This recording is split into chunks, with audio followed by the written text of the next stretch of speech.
Bueno, quiero ir a la palabra del Señor y quiero terminar un poco como lo que hemos venido hablando en estos días. ¿Recordáis más o menos lo que hemos venido hablando desde el retiro? El Señor nos habló una palabra, ¿no? En Nehemías. ¿Cuántos la recuerdan? Bueno, los que estuvieron, o los que la escucharon después por internet. Está bien. Pero el tema es que después hemos ido dando también un seguimiento a algunas predicaciones. Nos han ido hablando también acerca de esto mismo, ¿no? De seguir construyendo ese muro, ¿verdad? Nos decían en el retiro una palabra que creo que fue también de parte del Señor, de que el muro todavía está a la mitad y todavía nos queda, ¿no? Nos queda por hacer. La semana pasada pues tuvimos una palabra que creo que fue de mucha bendición, de edificación, que nos alentó, nos motivó. Y de alguna forma yo en esta semana meditaba en qué compartir y creo que esto también puede ayudar a cerrar un poco lo que se ha venido hablando. Aspectos que son fundamentales, que son importantes para que podamos seguir construyendo ese muro. Se nombró, se dijo de alguna forma la semana pasada, pero hoy quiero darle como esa fuerza, como ese énfasis a algo que creo que es fundamental. ¿De acuerdo? ¿Estás preparado conmigo ahí? Entonces, mira, vamos a ir a Nehemías capítulo 4, que es el texto que leímos la semana pasada.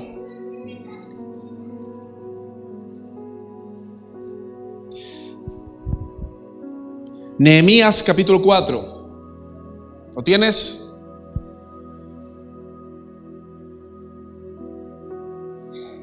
Uy, no sé si están durmiendo.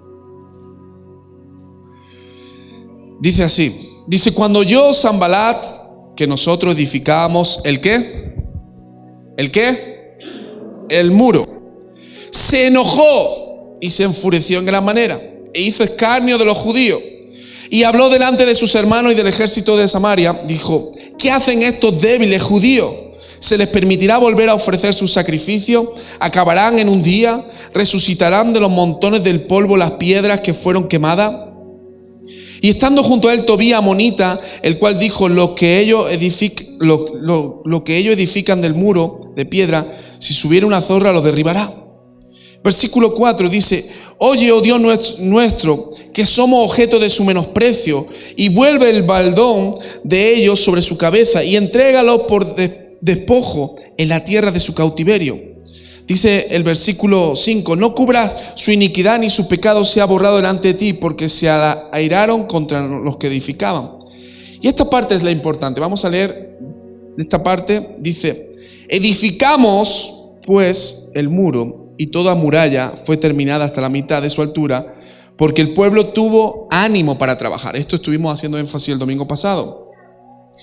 Versículo 8 dice, y conspiraron todos a una para venir a atacar a Jerusalén y hacerle daño. Versículo 9, que es donde me quiero centrar hoy.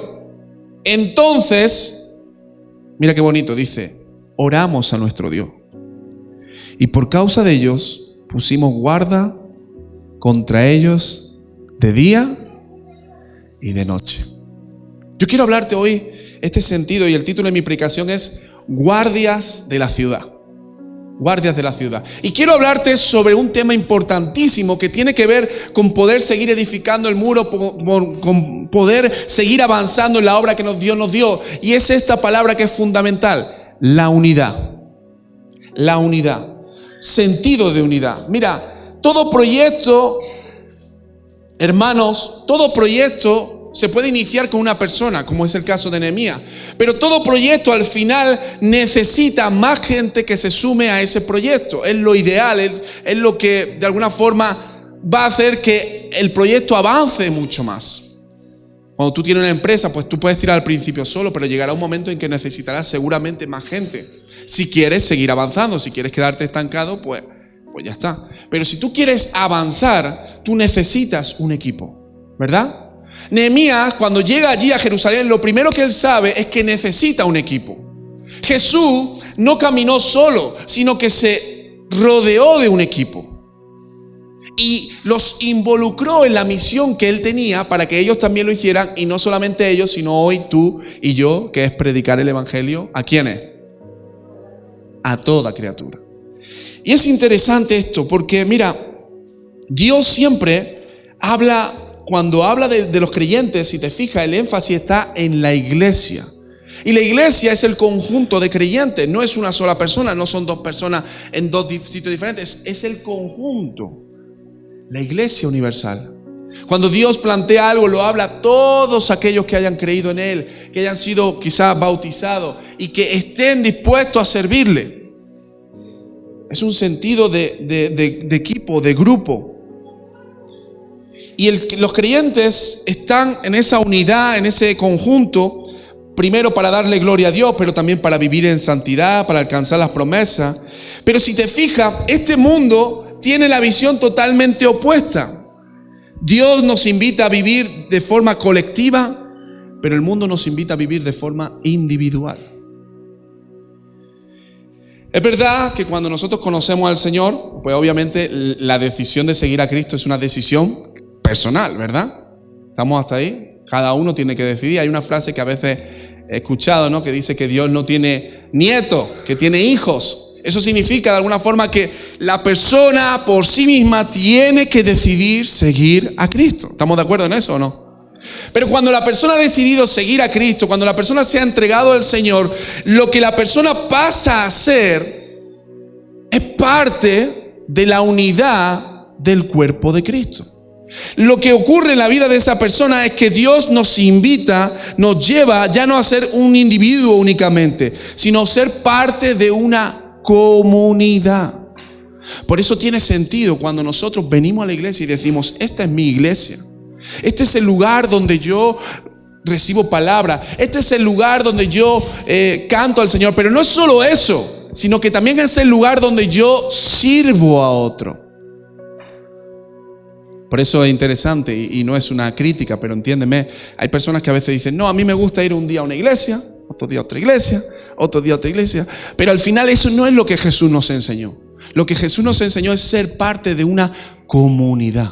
Tú puedes ir de visita un día puntualmente, pero lo que Dios desea es que te integres, que vivas, que te desarrolles en un lugar donde puedas ser comunidad, donde puedas conocer a otros hermanos, donde puedas relacionarte, donde puedas bendecir y ser bendecido. ¿Me explico? Pero el mundo muchas veces lo que nos dice es que miremos de una forma individualista. Este mundo tiene una visión egoísta, y cuando Dios nos invita a ser parte de esa comunidad, algo que también Él hace, y sabéis esto, ¿no? Dice: amarás al Señor tu Dios, pero el segundo mandamiento es: amarás a tu prójimo, a tu hermano. No es que te ames a ti, es que ames a tu hermano. Y en este sentido, mira, necesitamos entender que donde hay un mundo que habla en términos de es decir, mis planes, mis proyectos, mis objetivos, mis deseos, lo que a mí me gusta, Dios nos invita a pensar en nuestros planes, nuestros objetivos, nuestros deseos. Dios siempre trabajó en comunidad. La Biblia muestra algo muy hermoso, que es el Padre, el Hijo y el Espíritu Santo.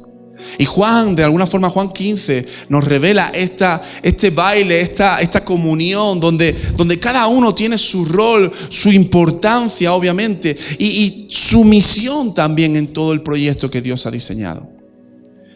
Cuando nosotros vemos la iglesia primitiva, hace unas semanas atrás hablábamos de esto, y decía que nadie, decía el texto, decía ser suyo lo que poseía, sino que todo era en común. Y cuando vemos esto, hablamos de dos palabras que son fundamentales. Una es trabajar en equipo, pero la otra también tiene que ver con la renuncia.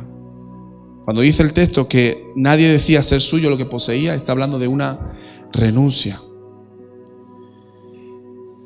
Ahora tú piensa esto: edificar un muro. ¿Cuánto habéis trabajado de albañil? A ver, mira, la semana pasada me preguntaste eso, ¿no? Sí, pregunto eso. Pero un muro, si es un muro pequeñito, ¿no? De estos que son así, ¿no?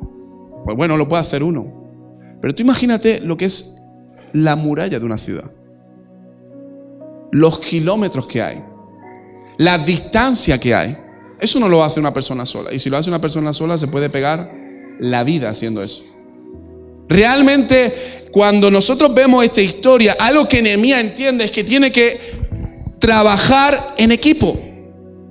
que no puede hacerlo él solo todo. Y si te fijas, en los versículos siguientes, él empieza desde el minuto 1 que llega a Jerusalén, analiza la situación, pero empieza de alguna forma a motivar a que todo el pueblo se levante para trabajar. Dice Nehemías, no hace falta que lo busques, 2:18, dice: entonces le declaré al pueblo cómo la mano de mi Dios había sido buena sobre mí, y asimismo las palabras que el rey me había dicho. Y entonces el pueblo dijo: levantémonos y edifiquemos. Levantémonos y edifiquémonos. Y edifiquemos. Después el capítulo 3 dice que el pueblo lo que hace es repartir tareas. Dice que los sacerdotes edificaron la puerta de la oveja, los hijos de Sena edificaron la puerta, fíjate qué nombre, la puerta de la oveja, no se olvide, la puerta del pescado. Dice que cada uno trabajaba la puerta vieja, le llamaron la puerta del valle. Pero en el capítulo 3, versículo 5, si tú lo lees, lo tienes ahí rápidamente, el capítulo 3, versículo 5. Ahí está. Dice: e inmediato a ellos restauraron los tecoitas. Pero fíjate que dice: pero sus grandes no se presentaron para ayudar a la obra de su Señor. Es interesante que hasta en esta misma obra, con un gran predicador como Nehemías, con un gran motivador, con las circunstancias de adversidad que tenía el pueblo, no me lo quites. Dice el versículo 5, dice: para ayudar, no se presentaron algunos para ayudar a la obra de su Señor. Hermanos, si con Nehemías pasó esto, que no todos se involucraron en la obra del Señor. Si con Jesús también pasó esto, que no todos se involucraron en la obra del Señor, ¿tú crees que aquí no nos va a pasar como iglesia? Pues también va a pasar. Pero esto, lo que quiero que pienses en este día es: ese versículo no es para mí, ¿verdad? Ay, espérate. Lo que quiero que pienses en este día es que ese versículo no es para ti. Amén. Que tú no vas a ser de esos grandes, ¿no?, que no se presentan para ayudar, sino que tú dices: yo también voy a ser parte de este equipo, yo también voy a ser parte de esta obra, de terminar este muro. Y Nehemías lo que hace es que está constantemente motivando a que el pueblo entienda esto. Ahora, en este capítulo 4 que nosotros vemos aquí, que hemos leído, fíjate que Nehemías hace algo muy interesante. Y es que el capítulo 4, si tú lo lees, es un capítulo de unidad. Nehemías en el capítulo 1, en el capítulo 2, capítulo 3, hay momentos que dice: y yo vi y decidí y no sé qué, pero en el capítulo 4 dice: y nosotros. Y habla en plural. Versículo ese que hemos leído dice: cuando yo, Sanballat, que nosotros, no dice que yo, dice que nosotros edificamos el muro, se enojó. El versículo 6 dice: edificamos, en plural. El pueblo tuvo ánimo para trabajar. Y el versículo 9 dice: entonces, mira qué bonito esto, dice: oramos a Dios.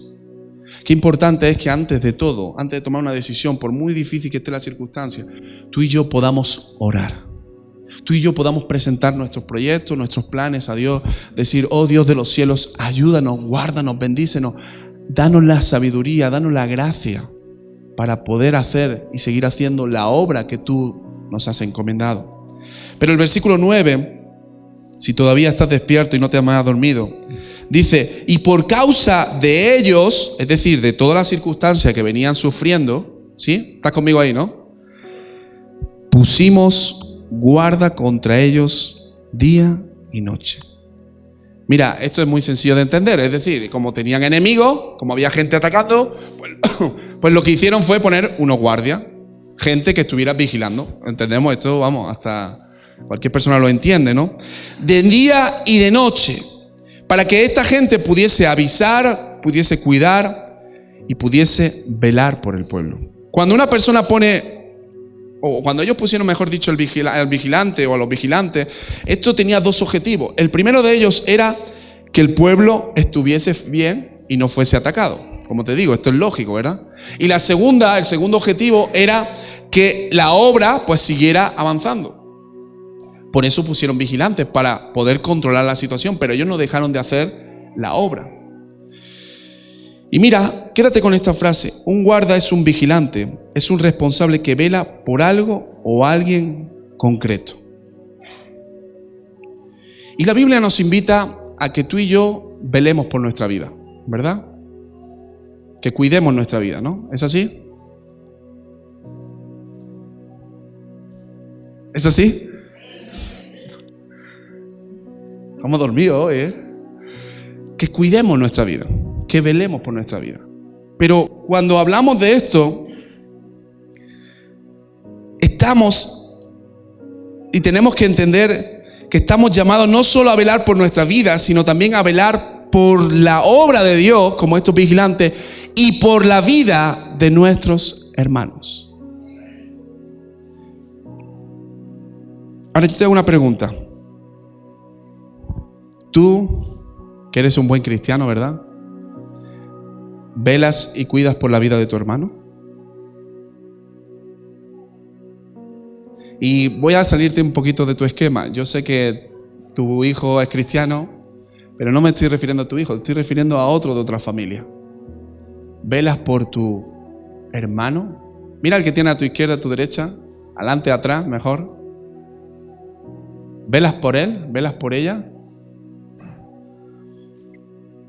Ahora yo te pregunto, ¿cómo lo haces? ¿Cómo velas tú por esta persona? ¿Cómo velas? Venga, quiero que interactuemos un poquito. ¿Cómo velas tú por tu hermano o tu hermana? Romina, ¿cómo puedes velar? Orando, gracias. ¿Cómo puedo, David, velar por una persona?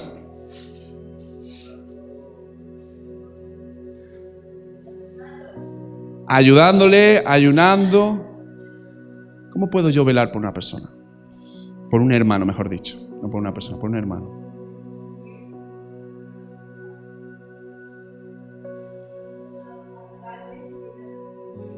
Vale, está bien. Fíjate que dice que esta gente empezó a velar día y noche. Y algo que yo pensaba es que cuando habla de eso, de día y noche, habla como de un largo tiempo. Qué interesante sería que tú y yo, no te digo 30 personas, pero una o dos, ponle, pudieses tú durante un año velar por esa persona. Qué interesante sería que tú, no sé, imagínate, el 1 de enero diga, pues yo durante este año, Señor, me comprometo a cuidar de mi hermano Pablo. Durante todo el año, cueste lo que cueste, pase lo que pase, voy a velar por mi hermano, voy a velar por mi hermana. Porque muchas veces sí hablamos de orar, sí hablamos de ayunar, que está bien, sí hablamos de servir, pero muchas veces es algo simplemente puntual. No es velar, es ayudar en un momento preciso. Pero lo que esta gente fue ponerse en el lugar y estar día y noche vigilando, controlando, ayudando para que no entrasen los enemigos sobre la familia. Qué bueno sería que tú y yo digamos esto: voy a velar por mi hermano. No un día, no 3 días, no una semana, un año entero. Un año donde yo pueda estar pendiente de mi hermano. No es que yo sea policía y le esté controlando la vida, no se trata de eso, sino que yo pueda ayudar, y este es el punto, ayudar a que mi hermano o mi hermana tenga un crecimiento espiritual, que crezca espiritualmente. Por ejemplo, si es una persona nueva en la fe, que yo pueda ayudarlo a que esa persona, pues por ejemplo, se comprometa más con el Señor, se bautice, sirva al Señor, se desarrolle en el ministerio que Dios le haya puesto. Y yo me comprometa a eso. Repito, no es ser policía de nadie, pero es ayudar en ese proceso. No lo vamos a leer por tiempo, porque ya estamos un poquito sobre el tiempo, pero Romanos 15 nos habla de eso. Primera de Tesalonicenses 5:4 dice también, dice Pablo, también os rogamos, hermano, que amonestéis a los ociosos, que alentéis a los de poco ánimo, que sostengáis a los débiles. Y fíjate, que seáis pacientes para con todo. Tú trabajas con una persona velando por ella, cuidando por la vida de ella, y llega un momento en que puede ser que se te vaya ya la paciencia y digas, mira, ya estoy harto, estoy cansado de esta persona. Pero aquí el texto nos invita a que, fíjate, amonestar, corregir a los que son ociosos, a los que no tienen un planteamiento en la vida, a los que, perdonad esto que sea claro, ¿no? A los que vienen por venir, simplemente amonestarlo. No es caerle encima y regañarle y matarlo, pero es decir, oye, intentar corregirlo, ayudarlo a que no sea simplemente una persona que vaya y venga y no tenga aspiración en la vida. Animar a los que están de poco ánimo, sostener a los que son más débiles. ¿Sabéis que entre nosotros hay personas que son débiles en la fe? Personas débiles significa que hay personas que a veces están muy animados con el Señor, pero a lo mejor después tú ves que se vienen abajo y luego vuelven, pero tú tienes que estar ahí. Y es importante esto. Y esto no es por nadie en concreto, ¿vale? Es que es así en la vida de la iglesia, por eso lo dice Pablo. Dice también, bueno, otro texto, pero no lo voy a leer por tiempo. Pero cuando pensamos en vigilante, cuando pensamos en vigilar, cuando pensamos en ayudar, como he dicho, no de ser policía, sino de cuidar a las personas de nuestro interior, de que están con nosotros, pero también prever los ataques. Cuando hablamos de esto, ¿sabes de quién me acuerdo yo? ¿Y quién viene a mi mente? Y es para mí inevitable. Génesis capítulo 4, versículo 8. Igual que versículo 9. Igual que Nehemías 4, 9, pues este es Génesis 4, 9. Me acuerdo de Caín. Y dice la Biblia que cuando Caín mata a su hermano Abel, dice que Dios le dice, ¿dónde está tu hermano? ¿Y qué dice Caín? ¿Acaso soy yo guardián, vigilante? ¿Acaso soy yo guardián de mi hermano? Y qué triste es cuando a veces en la vida de la iglesia pasa esto, ¿no? Imagínate que Dios viene, pongo el ejemplo porque tengo confianza, pero imagínate que Dios viene sobre Romina y le dice, Romina, ¿y qué pasó con tu hermana Cesia? Y dice Romina, ¿acaso soy yo la vigilante o la guardiana de Cesia? O sea, ya de primera, la verdad que la actitud, y no por Romina, es un poco fea la que hace Caín. Es un poco fea, porque le estás rechistando, le estás contestando a Dios, ¿no? Es como cuando un niño le contesta a su padre, ¿no? ¿Qué nos dan ganas en ese momento? Bueno, piénsalo tú. Pero eso es feo. Pero lo que Caín le está diciendo a Dios básicamente es, a mí no me importa la vida de él. Qué triste es cuando en la vida de la iglesia estamos enfocados en un proyecto, en una obra que tiene que ver con las cosas de Dios. Hay gente que dice, a mí no me importa la vida de, o la vida de. A veces no queremos ser guardianes de nadie, vigilantes. Te voy a decir por qué. Por varios motivos rápidos, 4 motivos rápidos. Primero, por comodidad. No tengo ganas de estar llamando todos los días a mi hermano. No tengo ganas de estar quedando con mi hermano. No tengo ganas de... Por comodidad. Segundo, rápidamente, por miedo. Miedo a ser rechazado. Es que yo se lo digo, pero yo sé que me va a decir que no me meta en su vida. Pero es tu responsabilidad, es mi responsabilidad. A veces también, como el caso de Caín, por envidia, por celos, por contienda. Por contienda. No, es que yo tuve una pelea, un problema con aquel hace 10 años y ya. Pero también por falta, y esto es interesante, por falta de humildad. Por orgullo. Por orgullo, no queremos estar pendientes de nadie. Y velar por otro, hermano, ser guardián tiene que ver con una mentalidad de unidad, pero también tiene que ver con una mentalidad de amor, de servicio, de renuncia y, como te he dicho ahora mismo, de humildad. Y mira, si el mejor ejemplo que tenemos de esto, de velar por otro, ¿sabéis quién es, no? ¿Quién? Jesús. Fíjate qué interesante que Jesús se pegó a sus discípulos, pero hay un momento en que le dice a Pedro, Pedro, estoy rogando por ti, estoy orando por ti. Jesús está pendiente de sus discípulos. Dice que en un momento determinado también Él les dice, venid aquí y descansad. Él está velando por lo suyo. No es que los dice, bueno, irse y hacer lo que queráis. No. En todo momento Él está pendiente de sus discípulos. Pero hay un momento que para mí es trascendental en lo que tiene que ver con cuidar, con velar, porque el cuidar y el velar también tiene que ver con enseñar, con manifestar una humildad. ¿Y sabes cuándo es? En Juan capítulo 13. Dice la palabra de Dios que Jesús llama a sus discípulos para tomar esa Pascua, ese momento tan especial. Y entonces dice que en ese momento se sientan todos a la mesa. Tú has visto, recuerdas ese momento, ¿no? Esa escena. Dice la Biblia que no era la casa ni de Pedro ni de Juan, era una casa alquilada. Y entonces dice la Biblia que se sentaron todos a la mesa, vamos. Y entonces lo que pasó fue que cuando una persona se sentaba a la mesa, tú invitabas a alguien, tenías que tener un acto, donde le lavaras los pies tu criado.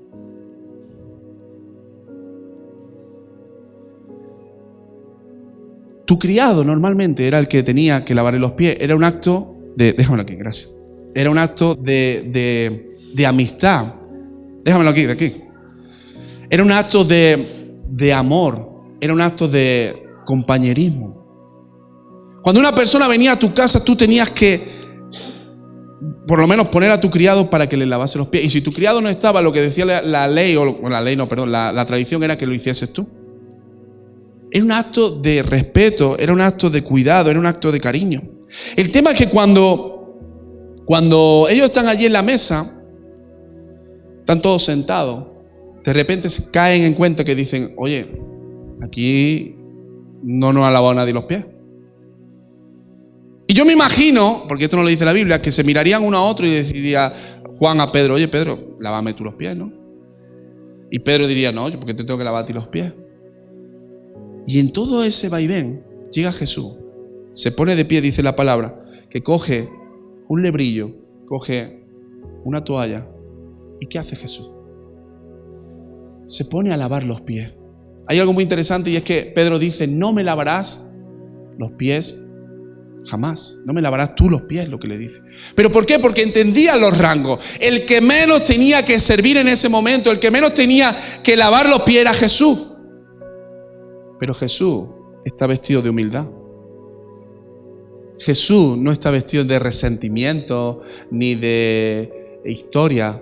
Jesús está vestido de amor, no está vestido de comodidad. Y no tiene problema en servir a sus discípulos. El pensamiento de esta sociedad nos dice que el que está en el rango alto no puede venir abajo y humillarse de esa forma. Pero lo que Jesús nos enseñó, no solamente a los discípulos, sino a ti y a mí, es tener un corazón, tener un espíritu, una mente como la que tenía Cristo. De velar por tu hermano, por tu hermana, de cuidar a tu hermano, a tu hermana, a nuestros hermanos.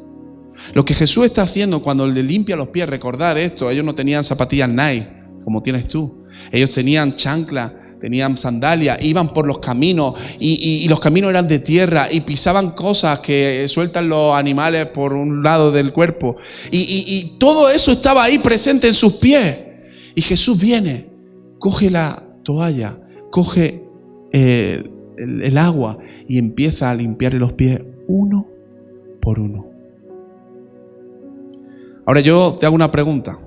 Imagínate que yo no hubiera predicado nada de esto. Y yo vengo y simplemente digo, oye, aquí hay una toalla, aquí hay un cubo, ¿quién quiere lavar los pies? ¿Algún hermano?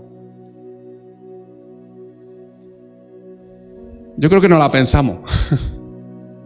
Lo primero que pensamos es, ¿cómo tendrá los pies fulanito de copa, no?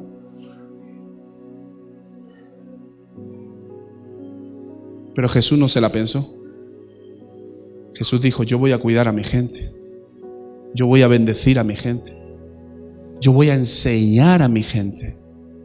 Yo voy a velar por ello. Voy a velar por ello. Y la invitación en esta mañana es que entiendas esto. Si tú y yo queremos que el muro siga avanzando, si tú y yo queremos que la obra de Dios se siga extendiendo aún más, necesitamos entender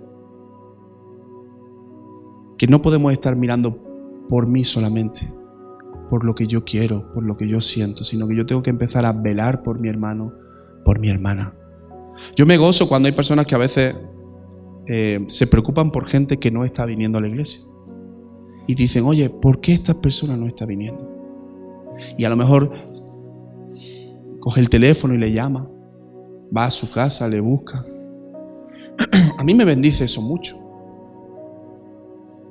Pero también lo que yo quiero animaros es que entendamos que no es solamente algo puntual, sino que tiene que ser algo de continuo, el cuidarnos los unos a los otros, el velar los unos a los otros, por los otros. Y tú pensarás, bueno, nadie vela por mí, nadie me cuida a mí, porque somos muy así, ¿no? Pues la pregunta no es esa, la pregunta es por quién estás tú velando, a quién estás tú cuidando, a quién estás tú sirviendo, lavando sus pies, bendiciendo su vida. Y de esta forma, si nosotros entendemos esto, vamos a construir un muro entre todos. Vamos a hacer que la obra de Dios continúe hacia adelante. Pero es importante que cambiemos nuestra mentalidad. Es importante que cambiemos nuestra actitud. Es importante que entendamos que Dios nos pide que seamos servidores.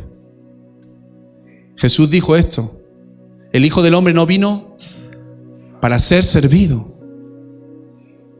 ¿Qué dijo? Para servir. ¿Cómo nos gusta que nos sirvan, verdad? Pero el Hijo del Hombre vino a servir, vino a vigilar, vino a cuidar, vino a ayudar, vino a bendecir a otro. Y necesitamos, iglesia, en este tiempo entender esta palabra.